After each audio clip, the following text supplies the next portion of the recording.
Hvad er arbejdsglæde? Har ordet arbejdsglæde samme betydning for mig, som det har for dig? Kan man overhovedet dyrke arbejdsglæde? Og hvordan?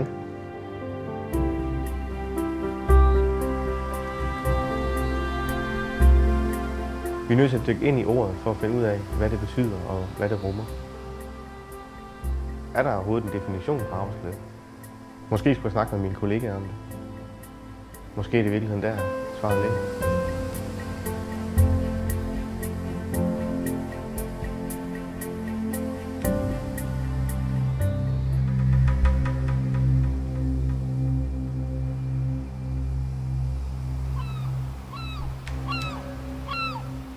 Jeg ved ikke, hvad arbejdsglæde er.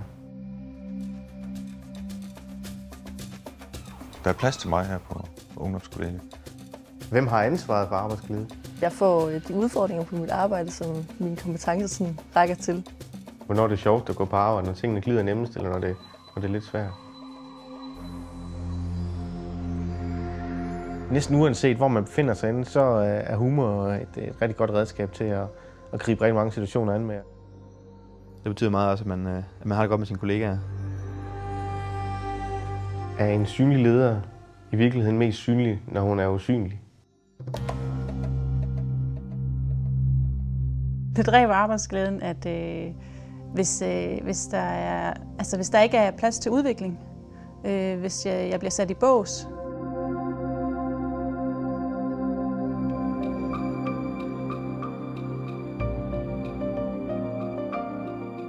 Og det er også nemmere bare at være sig selv og være ærlig, så er det meget nemmere at møde på arbejde. Men det handler for meget om, at jeg kan være mig selv, når jeg går på arbejde, og det giver arbejdsglæde.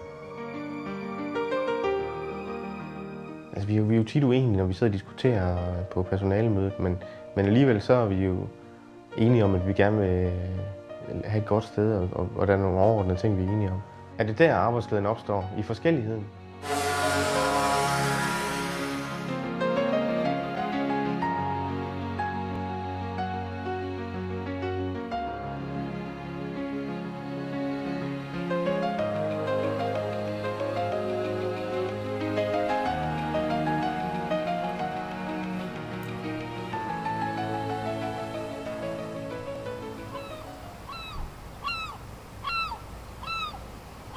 Når ting lykkes, så det giver sådan en energi at få lov til at dele det med andre.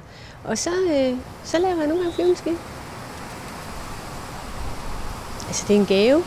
Jeg tror ikke, det er sådan alle steder. Sådan er det her.